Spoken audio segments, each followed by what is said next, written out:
যে লোকটি বলবে আমি ঈমান এনেছি আল্লাহ রাব্বুল আলামিনের প্রতি, আমি ঈমান এনেছি, মুখে শুধু বলবে, আর তাকে ঈমানের পথে কোনো পরীক্ষা নেওয়া হবে না।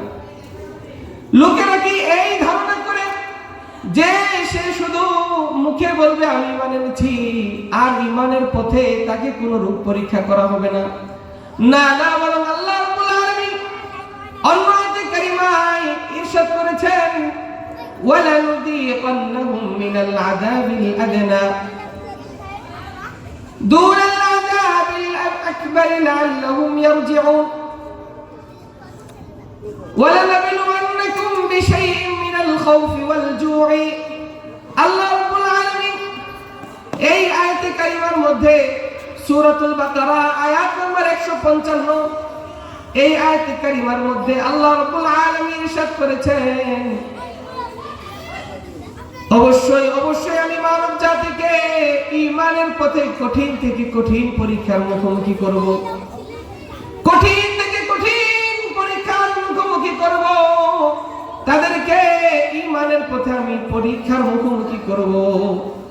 নবীজি সাল্লাল্লাহু আলাইহি ওয়াসাল্লাম এই আয়াতে কারিমায় ব্যাখ্যায় তিনিও বলেন, ইন্না ইযমাল জাযা মা'a ইযমিল বালা। ঈমানের পথে যেই বান্দাকে যত কঠিন পরীক্ষা করা হবে, ওই বান্দার পুরস্কার তত বেশি হয়ে যাবে। সুবহানাল্লাহ। ঈমানের পথে যেই বান্দাকে যত কঠিন পরীক্ষার মুখোমুখি করা হবে, ওই বান্দার পুরস্কার তত মহান হবে। তো বলছিলাম যে ঈমানের পথে পরীক্ষা দিতে হবে।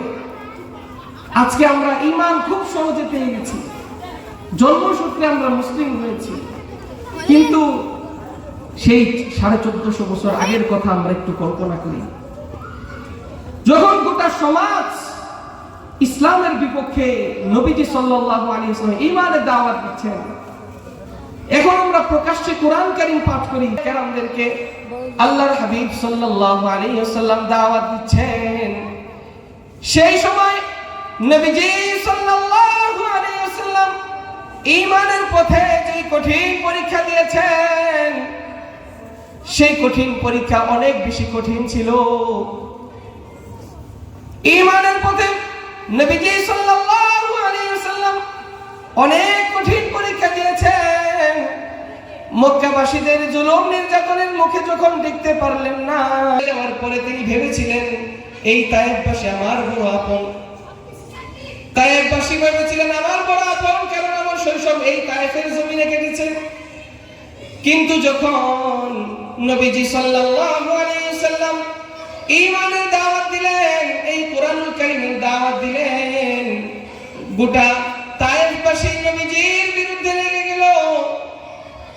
তায়েফের মধ্যে যেই যুবক ভাইয়েরা ছিল, যেই যুবকেরা ছিল, এখনো ইসলাম গ্রহণ করে নাই, পরবর্তীতে ইসলাম গ্রহণ করবে, ওই যুবকদেরকে তায়েফের গণ্যমান্য ব্যক্তিবর্গরা তাদেরকে লেলিয়ে দিল।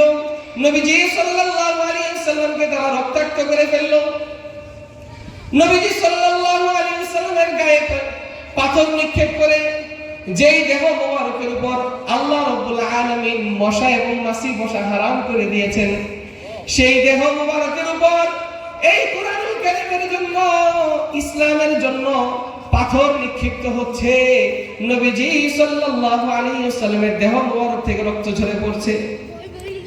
এভাবে ইসলামের পক্ষে এবং কোরআন সমাজের মধ্যে প্রতিষ্ঠা করতে গিয়া আমার আপনার নবী, দয়ার নবী, মায়ার নবী, রাহমাতুল লিল আলামিন, তিনি তার দেহ মোবারক থেকে রক্ত ঝরিয়েছেন। তার দেহ মোবারক থেকে তিনি রক্ত ঝরিয়েছেন। তিনি উহুদের ময়দানে দান মোবারক শহীদ করেছেন। ইসলাম এতটা তখন সহজ ছিল না।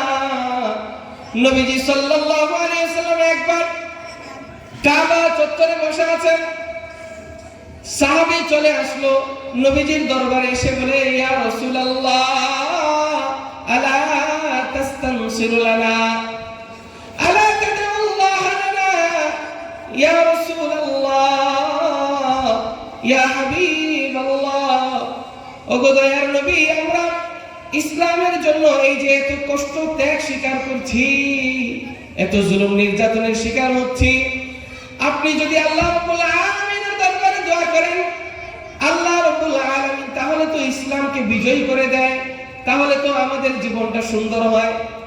নবীজি সাল্লাল্লাহু আলাইহি ওয়াসাল্লাম তিনি রাগান্বিত হয়ে গেলেন।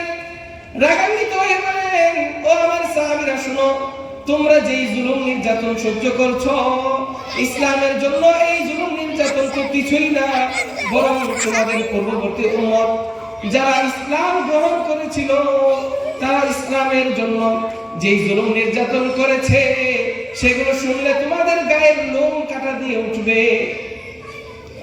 নবীজি সাল্লাল্লাহু আলাইহি ওয়াসাল্লাম এরপর পূর্ববর্তী উম্মতিদের ঘটনা সাহাবায়ে কেরামকে আলোচনা করে শোনান। এক ব্যক্তি ইসলাম গ্রহণ করেছে, ইসলাম গ্রহণের কারণে এই অপরাধে ওই ব্যক্তিকে ধরা আনা হয়েছে। এরপর একটা গর্ত ধরা হয়েছে, গর্ত করে ওই ব্যক্তিকে হাত পা বেঁধে ওই গর্তের মধ্যে দাঁড় করানো হয়েছে। নবীজি বলেন, এরপর আমরা যেই করাত দিয়ে গাছ কাটি, ওরকম একটা করাত আনা হয়েছে। ওই করাত ওই ব্যক্তিটার মাথার উপর রেখে লোকটাকে জীবন্ত দ্বিখণ্ডিত করে দেওয়া হয়েছে। এভাবে একমাত্র অপরাধ ওই ব্যক্তি আল্লাহ রাব্বুল আলামিনের প্রতি ঈমান এনেছে। আল্লাহ রাব্বুল আলামিনের প্রতি ঈমান আনার কারণে ওই ব্যক্তিকে